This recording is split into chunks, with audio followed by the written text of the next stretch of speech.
Point à la ligne, le podcast pour les entrepreneurs curieux qui veulent se réinventer. Tous les 15 jours, c'est votre rendez-vous communication pour décoder les tendances qui secouent le monde de l'entreprise. Tout pour comprendre les concepts, les enjeux actuels et prendre les décisions qui impacteront positivement votre business. Point à la ligne. Bonjour à tous et bienvenue dans ce nouvel épisode de Point à la ligne, au cours duquel nous allons tenter aujourd'hui de répondre à cette question cruciale. La communication est-elle un vrai métier ? À l'ère du tout numérique et des réseaux sociaux, le rôle des communicants n'a jamais été aussi important. Pourtant, tout le monde pense savoir comment faire, tout le monde a son mot à dire. Alors, qu'est-ce qui distingue un communicant professionnel d'un amateur éclairé ? C'est ce que nous allons tenter de découvrir avec notre prestigieux invité. Directeur de la communication de grands groupes internationaux, il a également été classé par le magazine Forbes numéro 1 des décideurs les plus influents de la communication en France. J'ai l'honneur de recevoir aujourd'hui Frédéric Fougera, président de Tenkan Paris et auteur de nombreux ouvrages sur la communication. Bonjour Frédéric. Bonjour Jérôme, bonjour à toutes et à tous qui nous écoutez.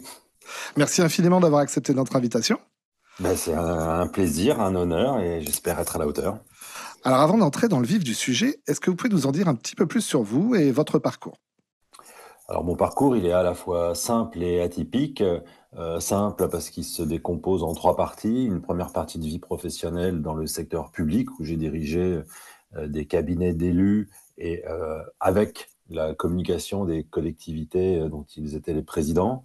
Je suis ensuite allé dans le monde privé où pendant 20 ans, j'ai dirigé en tant que vice-président communication la communication de grands groupes internationaux, des groupes basés en France, mais présents entre 15 et 60 pays dans le monde.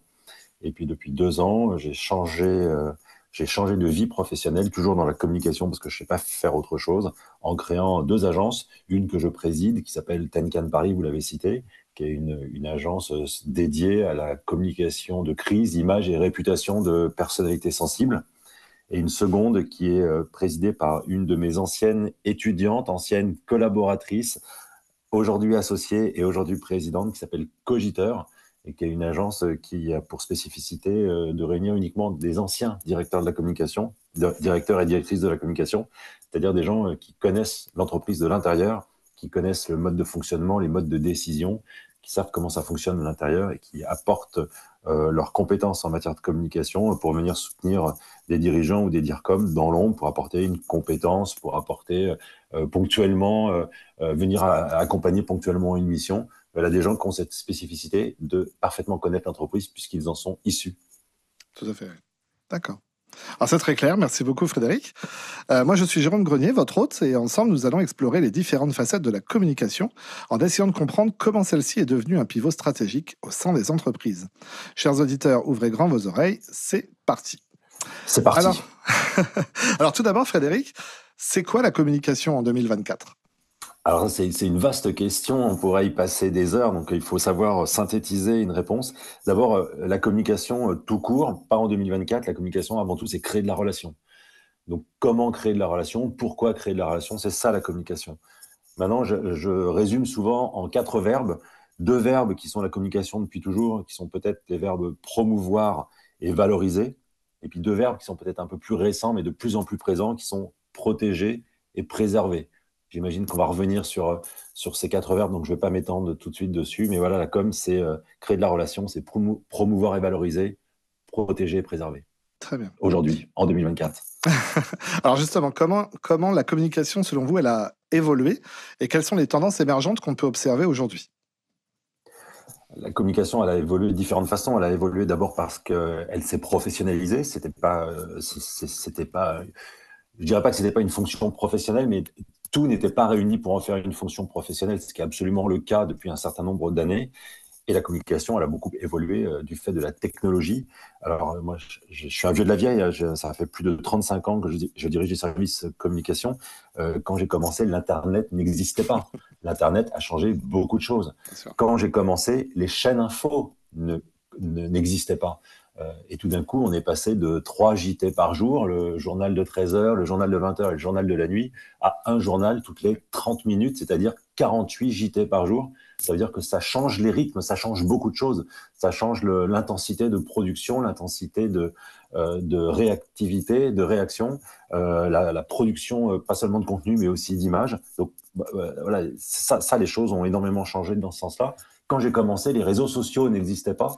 Et là, c'est encore plus l'ère de l'immédiateté, puisque c'est même plus toutes les 30 minutes, mais c'est toutes les secondes où il faut être capable de réagir, de comprendre, de voir, de s'exprimer. Donc voilà, c'est vraiment l'évolution, elle est vraiment liée à la technologie qui a changé le temps, qui a instauré l'immédiateté et qui a complètement changé la dimension temporelle de ce métier. Et puis aujourd'hui, arrivent dans les nouvelles tendances, si on peut dire, c'est l'intelligence artificielle qui vient encore bouleverser. Alors, elle vient pas remplacer la com, mais elle vient bouleverser le système, comme ça vient bouleverser beaucoup de choses. Et il va falloir apprendre à faire avec. Il va falloir comprendre l'opportunité de ce que ça représente, puis de voir aussi ce que ça change et de s'y adapter.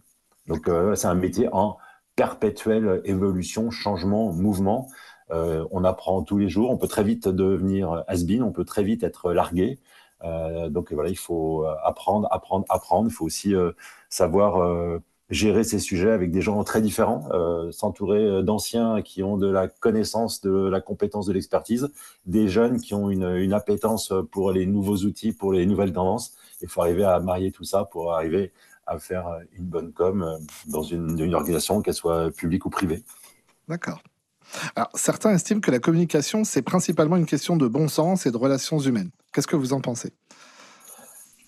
À cela, j'ai envie de leur dire qu'un huissier de justice aussi, c'est une question de bon sens et de relations humaines. Et pourtant, ça suffit pas. Donc oui, en réalité, oui. Quand j'ai commencé à travailler à la fin des années 80, pour recruter un communicant, on attendait de lui qu'il ait un bon rédactionnel et un bon relationnel. C'était vraiment la formule consacrée. C'est un peu une évidence, c'est un peu la base. C'est comme un bon salarié, bah, il doit arriver à l'heure et il doit faire sa journée de travail. Mais une fois qu'on a dit ça, on n'a pas encore dit grand-chose. Alors oui, c'est essentiel, mais c'est pas suffisant. Un bon communicant, c'est celui qui a une capacité d'écoute, d'observation, d'analyse. C'est celui qui a une capacité effectivement d'écrire un discours impactant et un discours correctement écrit. C'est celui qui a la capacité de provoquer des émotions. C'est celui qui a la capacité de créer, d'inventer, d'organiser, de piloter des équipes. Donc ça demande, tout ça requiert beaucoup de compétences et notamment des compétences linguistiques, artistiques, juridiques. On oublie souvent de le citer. Donc beaucoup de compétences cumulées et pas seulement juste avoir du bon sens ou un bon relationnel. C'est presque un prérequis, mais c'est loin d'être suffisant et ça fait pas du tout le métier. D'accord. Alors, comment vous définiriez aujourd'hui le rôle de la communication au sein d'une entreprise? Alors, je la définis assez simplement. Et, on est en train, en partie, de le réaliser. Donc, certains avec avance ou sont à l'heure et d'autres avec beaucoup de retard. Pour moi, la communication, c'est simplement une fonction stratégique, c'est-à-dire une fonction qui produit de l'intelligence. Et la communication, ce n'est pas ce à quoi elle est souvent réduite, c'est-à-dire un service support qui fabrique des outils. Fabriquer un outil de communication, c'est le stade final d'un long processus de réflexion, de production, de création. Et à la fin, on va produire l'outil pour produire un livrable. Mais la fonction communication, c'est d'abord une fonction stratégique parce qu'elle produit de l'intelligence. D'accord. Alors, quelles sont selon vous les compétences clés qu'un communicant doit posséder pour réussir dans ce métier? Alors, il n'est pas si facile que ça de répondre à cette question, mais je vais le faire très clairement. Mais non, mais il faut faire preuve d'un peu de discernement dans cette question qui est très ouverte, parce qu'en réalité, la communication, je ne cesse de promouvoir le fait que la com est un métier. En réalité, c'est un écosystème de métiers. Et donc, évidemment, on n'a pas besoin des mêmes compétences si on fait, et tout le monde le comprend tout de suite, si on doit écrire un discours, c'est pas exactement le même exercice que d'écrire un communiqué de presse ou d'écrire sur les réseaux sociaux, mais de créer, de faire du design ou du web design et de construire un site web, ça requiert et ça appelle d'autres compétences aussi. Donc, évidemment, on est sur des métiers parfois très différents. Donc, ma réponse, je peux la faire sur le métier généraliste ou sur le DIRCOM ou la DIRCOM qui a besoin d'un certain nombre de réunir, de convoquer un certain nombre de compétences clés pour exercer son métier. Et là, moi, j'en vois 5. En tout cas, j'en évoque régulièrement 5. La première, c'est d'avoir du sens politique. Alors, je sais, parfois, ça surprend quand je dis ça. Avoir du sens politique, c'est avoir une capacité à évoluer avec succès dans les jeux de pouvoir et d'influence qui sont faits de relations formelles et informelles. Donc, c'est entre l'intuition et l'intelligence pure. C'est comprendre le monde dans lequel on est, l'environnement dans lequel on se trouve et savoir comment évoluer au sein de cet environnement. La deuxième compétence, elle est évidente, mais c'est être une force créative, c'est-à-dire avoir des idées, jamais s'interdire de penser et avoir des idées. Tout le monde n'a pas des idées. Les gens ont souvent une opinion, mais ils n'ont pas forcément des idées, et c'est une nuance. Avoir une opinion, ce n'est pas une compétence. Avoir des idées, c'est un début de compétence. La troisième compétence clé, c'est certainement celle de maîtriser l'intelligence de la marque. C'est une donnée évidente dans les pays anglo-saxons, ça l'est un peu moins chez nous, je trouve. L'intelligence de la marque, une marque, c'est pas seulement un nom ou un logo. Une marque, c'est une histoire, c'est un discours, c'est des engagements, c'est une singularité. Ensuite, c'est aussi une identité visuelle, une identité sonore. On l'oublie. Quand on pense à la SNCF, on pense tout de suite à l'identité sonore, mais toutes les marques n'ont pas une identité sonore, mais ça montre l'importance de l'identité sonore. C'est aussi son incarnation par des experts au sein de la marque, par ses dirigeants. Donc, maîtriser cette intelligence de la marque et la maintenir cohérente et la faire évoluer dans sa cohérence, ça, c'est une compétence clé du communicant. Et j'en vois deux autres, celle d'être un stratège des relations presse. Oui, les réseaux sociaux sont arrivés, mais ils n'ont pas remplacé les médias et la presse. C'est en plus, ce n'est pas en moins. Et la presse reste un média de masse, un média très puissant, un média très positif aussi. Quand la presse parle de vous, ça a une valeur bien plus importante que quand vous faites une publicité. Donc, être un stratège de relations presse, c'est quelque chose de très important. Et bien, enfin, j'ai cité les réseaux sociaux. Je pense qu'il faut non pas être digital natif, parce que sinon, il y a beaucoup de gens qui devraient partir tout de suite à la retraite comme moi, mais assurément penser digital natif. Voilà, le numérique a une place aujourd'hui tellement importante qu'on ne peut pas en faire abstraction, évidemment. Il faut comprendre le fonctionnement, il faut comprendre cet environnement, et donc il faut penser digital natif, quel que soit son âge. Je suis certain qu'il y a des jeunes de 15 ou 20 ans qui ne pensent pas digital natif, mais il y a des quadras ou des quinquas qui pensent digital natif et qui sont très à l'aise dans cet environnement. Voilà ce qui me semble être les 5 compétences clés pour le généraliste de la communication ou pour un dirigeant dans la communication. Ok. Alors, à quel point la personnalité du dirigeant, elle influence la stratégie de communication d'une entreprise? Je ne suis pas certain que la personnalité du dirigeant, quelque part, influence la stratégie de communication. Peut-être même la stratégie, d'ailleurs. C'est son intelligence plus que sa personnalité. Alors, elle va éventuellement l'incarner en fonction justement de cette personnalité. Est-ce qu'elle a plus ou moins une appétence à la communication? Est-ce qu'elle est plus ou moins à l'aise pour s'exposer, pour s'exprimer? Et donc, dans ce cas-là, elle peut incarner d'une façon ou d'une autre la communication de l'entreprise. Je ne suis pas certain qu'elle va l'influencer. La meilleure influence d'un dirigeant sur la communication, alors soit c'est lui-même ou elle-même un communicant, mais à ce moment-là, elle n'a pas de communicant, elle fait ça comme elle-même, mais c'est rarement le cas. Les dirigeants d'entreprise sont rarement formés à la communication, ils sont rarement préparés, ils sont rarement entraînés, ont peu de pratique de ce sujet.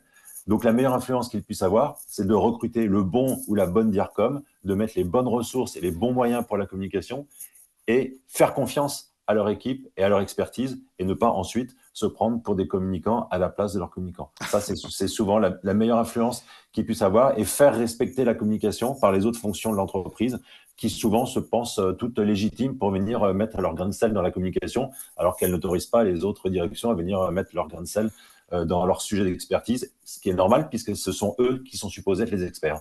Mais il faut réserver le même traitement à la communication. Et c'est cette influence-là qui est certainement la plus importante de la part d'un dirigeant pour son bien et pour le bien de son entreprise. Alors ça, c'est très intéressant parce que ce que vous disiez, c'est-à-dire que la communication, c'est un des rares domaines où en fait tout le monde peut donner son avis parce que tout le monde sait communiquer. On va pas demander à un garagiste ou à un boulanger de dire voilà, je vais fabriquer cette voiture à votre place, je vais fabriquer cette baguette à votre place. Pourquoi en fait dans la communication, tout le monde se permet, comme vous disiez tout à l'heure, de donner son grain de sel, de donner son opinion. Tout le monde pense savoir communiquer. Oui, nuance. En deux phrases, vous avez dit deux choses plus nuancées la seconde fois. Vous avez commencé par dire tout le monde sait communiquer C'est vrai. et tout le monde pense savoir communiquer. Alors Complètement. non, tout le monde sait émettre un son depuis Complètement. sa bouche et donc dire quelque chose. Ça ne veut pas dire quelque chose d'intelligent, dire quelque chose d'impactant, dire quelque chose qui a du sens, dire quelque chose qui va mener à une émotion, à une réaction, à Tout à une fait. action. Donc tout le monde ne sait pas communiquer. Certains dirigeants, pour revenir aux dirigeants, il y a des dirigeants qui aiment s'exprimer, Oui, qui bien sont de sûr. bons orateurs. Ça ne veut pas dire que c'est pas parce que vous aimez vous exprimer devant une assemblée ou que vous êtes un bon orateur que vous êtes pour autant un bon communicant. C'est Vous vrai. pouvez être très à l'aise pour vous exprimer devant une assemblée et sans pour autant être capable de véhiculer un message et de permettre aux gens de ressortir avec une nouvelle motivation, avec une nouvelle force, avec de nouvelles idées. Donc, il y a un travail qui passe par une pratique, par une expérience, par une expertise, qui fait que voilà, on peut penser savoir C'est ça. communiquer sans savoir du tout communiquer. Et comme je le disais au début de notre échange, avoir un avis, tout le monde peut donner son avis comme au comptoir d'un café, mais avoir un avis, c'est pas une compétence. Complètement. Donc on peut donner son avis, et souvent l'avis d'ailleurs, il se limite à un avis affectif, qui passe par un j'aime pas ce logo, j'aime pas cette couleur, j'aime pas cette affiche. Mais en fait, on n'en a rien à faire d'aimer ou pas aimer, puisque la communication, c'est pas fait pour se faire plaisir ni pour faire plaisir à d'autres. C'est fait pour servir un objectif, pour servir une stratégie. Donc, est-ce que j'aime l'orange ou est-ce que je n'aime pas l'orange? On s'en fout. C'est est-ce que c'est la bonne couleur qui va permettre de toucher, de sensibiliser la cible pour servir l'objectif qu'on s'est fixé, que ce soit un objectif business, un objectif d'action, d'engagement, peu importe. C'est est-ce que je sers un objectif? Et donc, je ne sers pas mes intérêts, je ne fais pas les choses en fonction de mes goûts personnels, ni pour faire plaisir à la majorité de mes collègues autour de moi dans l'entreprise, ni pour satisfaire le dirigeant ou le conjoint du dirigeant, parce que c'est aussi parfois une question. Une action de communication et un travail de communication peut parfois être anéanti le matin au petit déjeuner, parce qu'un dirigeant va demander à son conjoint, à sa conjointe ou à ses enfants s'ils aiment ou s'ils n'aiment pas. Et c'est le travail de toute une équipe et des semaines et des mois de réflexion qui peuvent être anéantis. Oui, parce que mon épouse est sensible, mon mari a beaucoup de goût, mes enfants sont sur Facebook. Donc, en fait, ils seraient plus compétents que les gens que vous avez recrutés, que vous payez tous les jours parce qu'ils ont une pratique, une expérience, une expertise. Tout d'un coup, ces personnes-là seraient plus compétentes que vos propres équipes com. Non, je reviens à l'influence du bon dirigeant. L'influence du bon dirigeant, c'est de reconnaître la compétence là où il l'a placée, là où il l'a recrutée et là où il la paye. Ah, c'est très clair. Merci beaucoup. Comment les équipes de communication collaborent avec les autres départements stratégiques de l'entreprise, comme le marketing, les ressources humaines, la direction générale? On l'a indirectement évoqué quelque part il y a quelques instants. Alors, le comment, c'est certainement avec respect et respect mutuel. Les autres directions de l'entreprise sont des clients internes Oui, de la communication, mais comme les ressources, comme les autres départements sont aussi des clients internes des ressources humaines qui recrutent, qui licencient, qui forment les équipes. Ça doit être considéré comme tel. Et quand vous êtes une autre direction au sein d'une entreprise, la direction de la communication, elle est là pour servir vos besoins. Elle n'est pas là pour fabriquer les outils que vous lui demandez de lui fabriquer. Elle est là pour entendre vos besoins, vous les exprimez, et la communication va les transformer en stratégie, puis en action. Et ce n'est pas nécessairement celle à laquelle vous allez penser. Donc, on ne vient pas dans une direction de la communication pour dire « j'ai besoin d'une newsletter ». On vient en disant « j'ai besoin de toucher telle cible et de passer tel type de message ». Et c'est la direction de la communication qui va réfléchir à la meilleure façon de véhiculer les messages et servir votre besoin, va identifier les cibles et la meilleure façon de toucher vos cibles, et qui va alors pouvoir déterminer si ça doit passer par des réseaux sociaux, par une newsletter, par un podcast, par des vidéos, par un événement. Vous êtes là pour exprimer votre besoin et pour bénéficier du travail, de l'expertise de la com, pas pour venir lui expliquer le travail que vous voudriez qu'elle fasse, que vous ne savez pas faire, mais que vous imaginez savoir faire. ok. Et pour revenir sur ce sujet et votre question précédente d'ailleurs, notez à quel point souvent les comités de direction se transforment en club des DIRCOM. Dans un comité de direction, chaque direction va présenter ses sujets, les partager. Et puis au moment du sujet de com, d'ailleurs souvent à la fin, 5 minutes à la fin s'il reste du temps, tout d'un coup tout le monde va se transformer en DIRCOM et tout le monde va se défouler quelque part. C'est un petit peu le moment de fin, on se relâche et puis on va se défouler sur la com. Non, un comité de direction, c'est pas un club de DIRCOM, c'est pas un club de DRH, c'est pas un club de juristes. C'est une assemblée où chaque autorité sur un sujet vient présenter, partager ses sujets, vient pas les soumettre à la démocratie participative. Quand on engage un plan de financement, on le soumet pas à la démocratie participative. Quand un directeur IT vient vous expliquer les actions de cybersécurité qu'il va mettre en place, on le vote pas à main levée. Bien quand le directeur ou la directrice de la communication vient vous présenter une campagne ou une action de communication en cours, même chose, on ne vote pas à main levée pour savoir si ça vous plaît ou si ça vous plaît pas. D'accord. Alors, comment la communication, elle peut s'avérer capitale aujourd'hui dans la gestion des crises? Alors, question intéressante et qui me concerne de très près, puisque je travaille beaucoup sur la question de la crise. Alors déjà, peut-être petite différenciation, il y a la gestion de crise et il y a la communication de crise. Complètement, ouais. Donc la communication de crise, c'est un des éléments de la gestion de crise. Moi, je suis de ceux qui ne sont pas partisans que la communication gère la crise. La crise, elle doit être gérée par un pilote, alors que ce soit une personne qui soit à la tête de l'entreprise ou une autre personne, mais une personne qui va se consacrer à la gestion de la crise et de la coordination de la gestion de crise. Et au sein de cette équipe, il y a les experts de la communication qui, eux, vont s'occuper de la communication de crise. Donc ça, c'est important de faire cette nuance. Donc si le DIRCOM s'occupe de la gestion de crise de façon générale, il va consacrer moins de temps de cerveau à la communication de crise. Donc encore une fois, là, c'est aussi une question de respect. Pas à peine de dédier au DIRCOM plus de fonctions que ce qu'il est supposé capable de faire. Donc petite nuance importante à avoir. Après, la communication de crise, on va dire, c'est l'exercice le plus subtil et le plus abouti de la communication, puisque ça requiert en fait toutes les compétences et expertises de la communication. C'est l'exercice le plus exigeant, le plus sensible, auquel il va falloir être le plus attentif. Et donc, c'est plutôt un exercice qu'on va confier à des gens qui ont une certaine expérience, soit parce qu'on les a en interne, soit parce qu'on va les trouver en externe pour se faire accompagner. On ne peut pas abandonner ou déléguer sa communication de crise à un prestataire externe. On est bien obligé de le piloter. Mais par contre, peut-être qu'on n'a pas toutes les compétences ou les moyens de le faire. Donc, il faut se faire accompagner et en tout cas le confier à des gens qui ont une expérience. On ne s'improvise pas communicant. L'improvisation, c'est vraiment un des pires ennemis de la communication. Mais alors, on s'improvise encore moins communicant de crise. Voilà, quand il y a des enjeux aussi importants que ceux de la survie de l'entreprise, de ses collaborateurs, de ses biens matériels, immatériels, de ses finances, de ses clients, ben, ce n'est pas le moment de s'improviser communicant. Alors, vous, en tant que directeur de communication, est-ce qu'il y a une situation ou une crise qui vous a particulièrement marqué dans les années précédentes? C'est une très vaste question parce que des crises, j'en ai géré j'allais dire des centaines. Est-ce que j'en ai géré des centaines? Je sais pas, mais j'en ai géré tellement, de nature tellement différente, avec des connotations politiques, avec des connotations environnementales. Je pense que les plus sensibles, les plus difficiles, c'est à partir du moment où l'humain est en cause et où il y a des victimes. Parce que la crise prend une toute autre nature. À partir du moment où vous avez des gens, dans le cadre d'une crise, qui se retrouvent blessés ou morts, que ce soit des collaborateurs, des personnes extérieures, que ce soit des clients, la crise prend une autre dimension. Le sens des responsabilités est beaucoup plus fort. Votre mobilisation intellectuelle est aussi beaucoup plus forte. Donc, les crises les plus sensibles sont évidemment toujours celles où il y a des victimes, où l'humain est en cause. Et quand on évoque ça, ça me donne envie de rappeler que le sens de la responsabilité, c'est quand même la chose la plus importante dans l'absolu, mais vraiment en situation de gestion de crise et de communication de crise. Et il y a un message que je véhicule toujours aux gens avec lesquels je travaille ou que je forme, c'est que quand il y a de l'humain en cause, la première priorité, c'est l'humain. Ça va de soi en le disant, mais ce n'est pas du tout forcément la pratique. Donc la première responsabilité, ce n'est pas de chercher à savoir si on a commis une faute ou si on n'a pas commis de faute. La première responsabilité ou le premier message, ce n'est pas de chercher à se dédouaner pour montrer qu'on n'est pas responsable.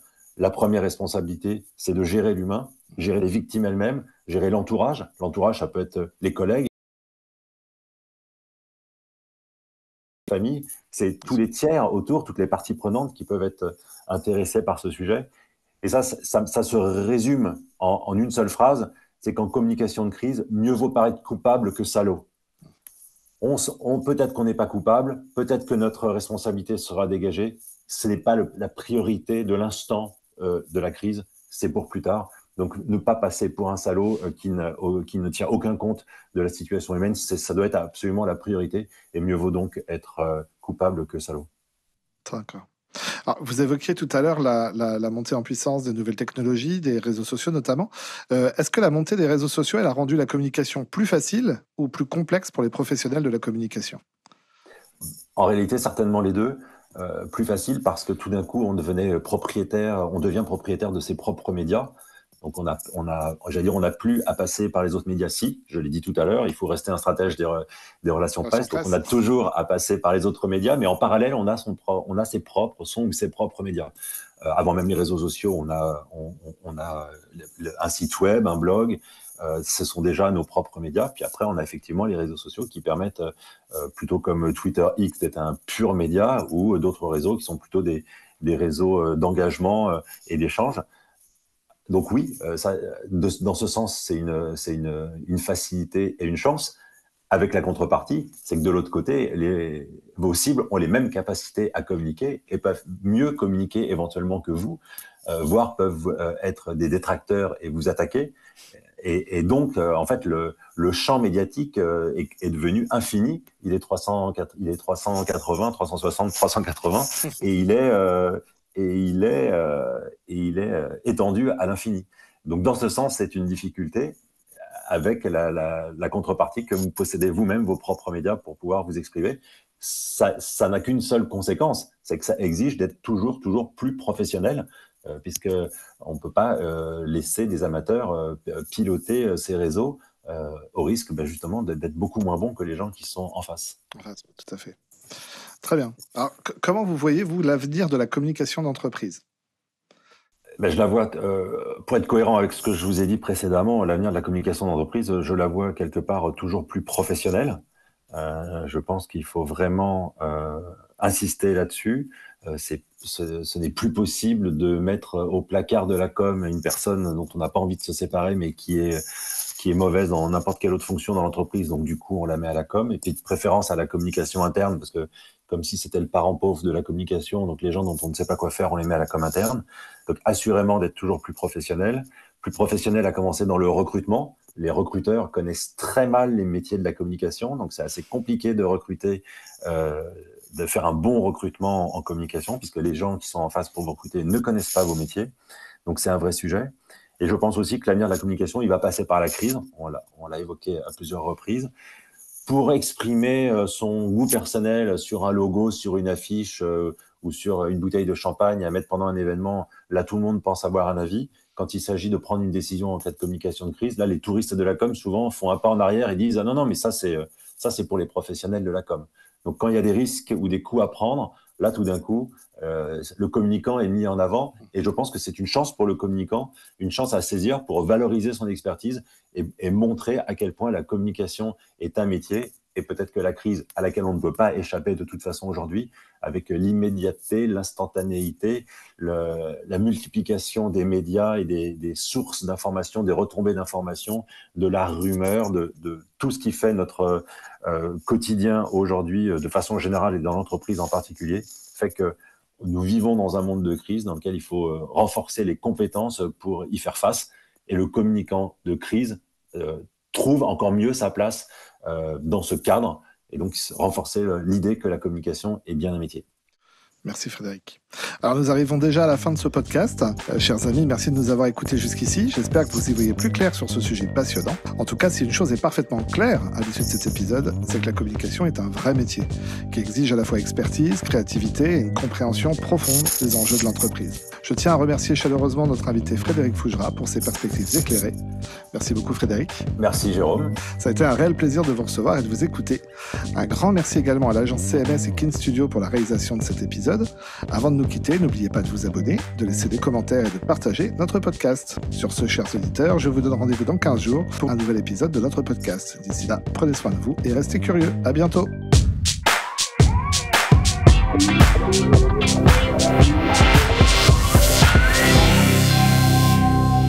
Point à la ligne.